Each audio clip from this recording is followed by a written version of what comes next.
दिगपहंडी कालबैशाखीर तांडव प्रबल कुआपथर वर्षा कालबैशाखी प्रभाव में दिगपहंडी चिकिटी सानखेमुंडी अंचल में पवन सांगक प्रबल वर्षि प्रबल वर्षा सहित कुआपथर माड़ होती रास्तार जावासवा करुवा यात्री हंतसंत होती ये सूचना दिगपहंडी आसुची दिगपहंडी कालबैशाखीर तांडव देखा मिलूँ जहाँ पाणीपाग विभाग पक्षर सूचना रही आगामी 3 ରୁ 4 दिन पर्यंत राज्यर तमाम स्थान में कुआपथर वर्षा सहित कालबैशाखी तांडव रचिब और तार तांडव दिगपहंडी देखा मिलूँ अपराह हो किभली भाव में कालबैशाखी तार तांडव रचुची आप विजुआल देखिपुं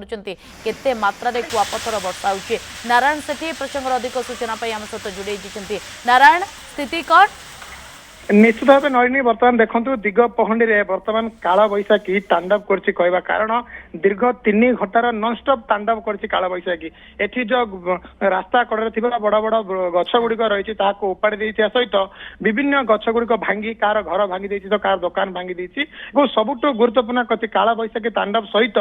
प्रबल वर्षा सांग को कुआ पथर प्रबल प्रचुर परिमाण माड़ होइछि जो प्रचुर कुआ पथर माड़ होइतिया जो लोक मैंने जीवा आसवा करथिले बाइक आरोही आरंभ करी कार आरोही बस आरोही समस्ते एक प्रकार हंसंत हो जाइतिला गाड़ी पूर्वक अटकी जाइतिला एवं अटकिला पर जेतेबेले काल बैशाखीर तांडव टिके कमिला जेतेबेले गाड़ी जीवा आसवा करथिला बेले जेतेबेले गछ गुड़िक रास्ता कड़े भांगी पड़िछि सेति बेले लोक माने मध्य नाई नथिबा हैरान होउछन्ति कि को काम रे जिया पय जाउतिला समय वर्तमान पर्यंत अटकी अछन्ति ताकू अग्निशम बाहिनी पहुंची से गछ गुड़िक काटिया सहित रास्ता सफा करने लगी किंतु वर्तमान काल बैशाखी बारंबार आम खबर प्रसारण करुचे वर्तमान काल बैशाखीर तांडव घटुची अनेक अंचल किंतु यार प्रभाव दिगपहंडी प्रचुर परिमाण पड़े। बहुत बहुत धन्यवाद नारायण तमाम सूचना पे।